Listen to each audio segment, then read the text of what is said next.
Yo, what it do? I have so much to show you guys. I've been working on so many new things, Keaton code shit. We released some music on SoundCloud finally, so go listen to the heavy wubs in my new project. But I want to show you some wubs. I want to show you a special wub today, a Casper the Ghost pitch wub, sine waves. Let me just show you. Let's use your ears.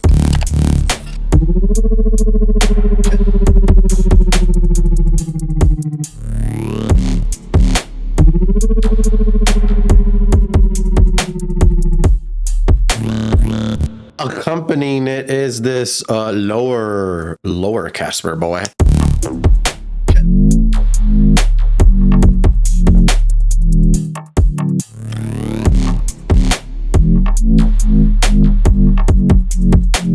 Quick sneak peek. I might say some shit in my mouth, come up here illegal. Let me try a little altar boy.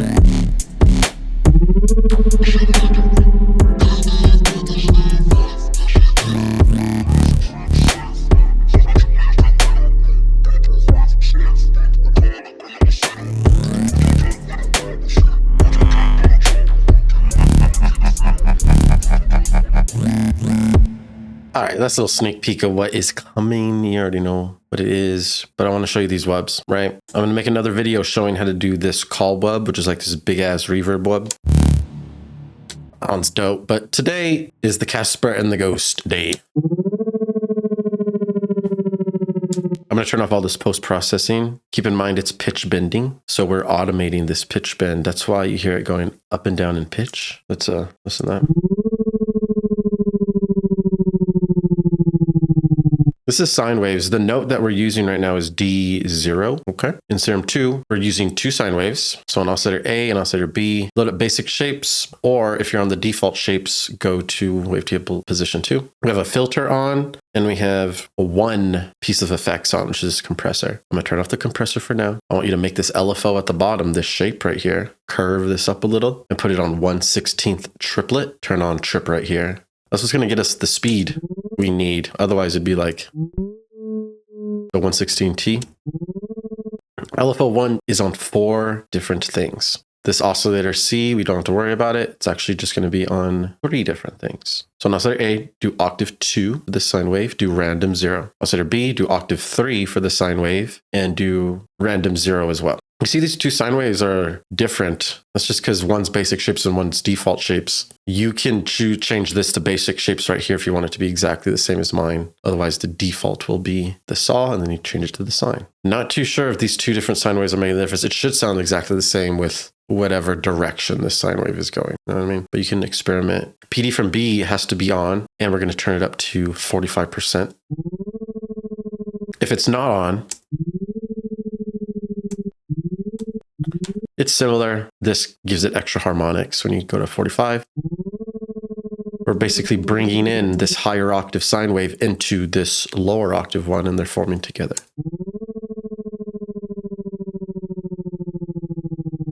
Now this filter is doing a lot of the work. This is controlling and carving the frequencies here.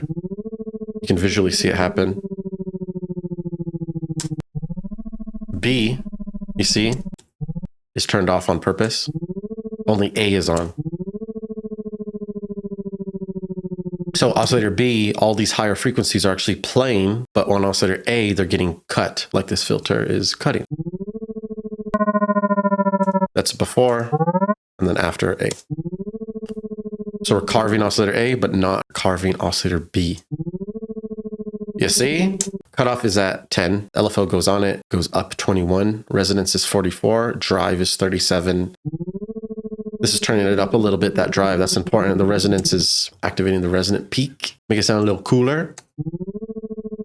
LFO1 goes on this level of oscillator B, and it's only going up 41%, a little under half. But for oscillator A, it's going up all the way to 100%. Those are the 3 LFOs, very important. And then lastly, go down here to the pitch bend range, change it to 12 and -12 so that it can actually pitch properly and bend properly.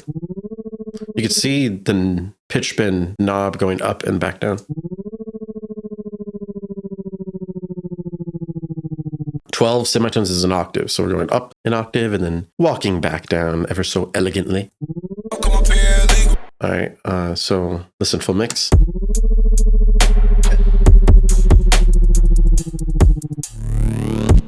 All right, so right now we need to get it louder. So effects section, compressor, turn it on and just turn up this makeup gain in 9.8 dB, pump up that gain.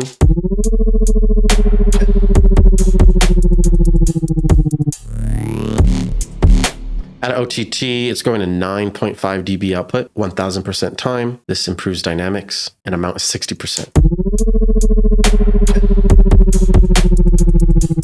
We're turning it up, you know, that's the goal here. Then we want to add some reverb to add that space and that atmosphere. The decay's at 1.07, dry and wet's at 29.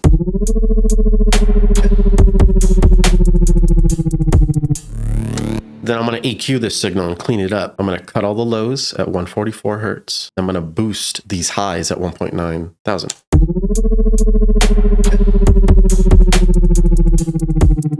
You can see these frequencies and these harmonics. They all look clean and moving.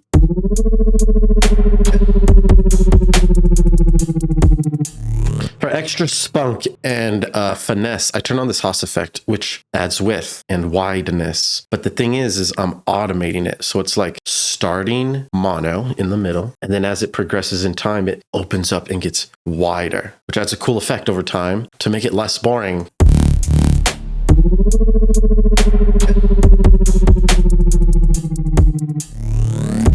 I'll let you listen to what the Haas effect is doing. I'll put it on 100% and you can hear the difference. So this is super wide.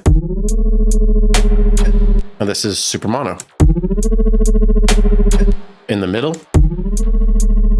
So really cool stuff. So I decided to automate the dry and wet for that. Show automation, make your dot here, ramp all the way up to 67, and you hold option and you can click and curve up and down to do these curves. This one does a little different. It goes up and then down. Subtle changes really help. So that's awesome. The next one, so I duplicated this to make this next one, which is the lower pitch one.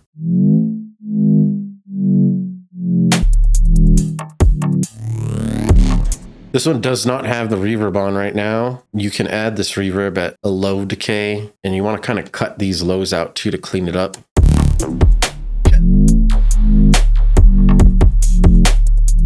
But otherwise, same effects, right? The OTT doing the same exact thing, except amount is 47. Reverb is 29%. EQA is not boosting anymore, but it is cutting at 153. And we have this Pro L doing a final boost because it was quiet. It was like this, and we have a lot of this headroom, so I boosted it up 6.3. Because this is a lower frequency, it's just, perceived as a lower loudness. So this Pro L really helps finish it at the end. But the patch is extremely similar. Everything is going to be the same except for the octaves and the cutoff. So we're going to look at those. We'll double check PD from B, 45%. LFO2 goes on oscillator A level, but it's only going to 66 this time. So we're reducing the intensity of that sub bass. Oscillator B is level going to 41%. Oscillator B is octave 2. We're going to turn the randoms all the way down just to ensure perfection. And oscillator A is octave 0. The filter is only going up to 21% with this LFO. Only A is on.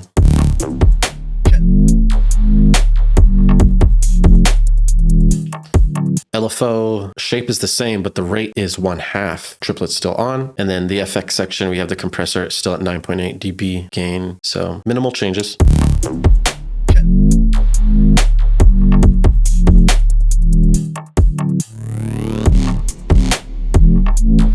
Change the speed here.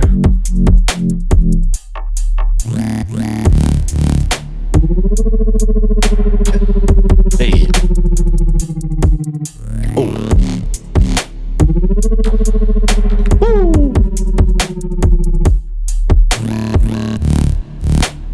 The song itself is pretty quiet, like -10, -9. So eventually I would be turning these up even more. You saw there's some headroom available for like EQ boosts and other limiters at the end towards the master is what I would be doing to try to get it to like -8 or -7 LUFS for my whole song so that I could play it out, basically. But that's about it. All these are going to be in my Patreon. I hope you guys enjoy this. Let me know in the comments if you want anything else. I'm working on my school right now. My course has turned into a full school, so I'm working on getting all the knowledge I've ever had packed right into one thing so that you guys can learn as fast as possible and go hard with your dubstep journey. You guys are dope. Thank you for the support. I'll see you soon. Peace.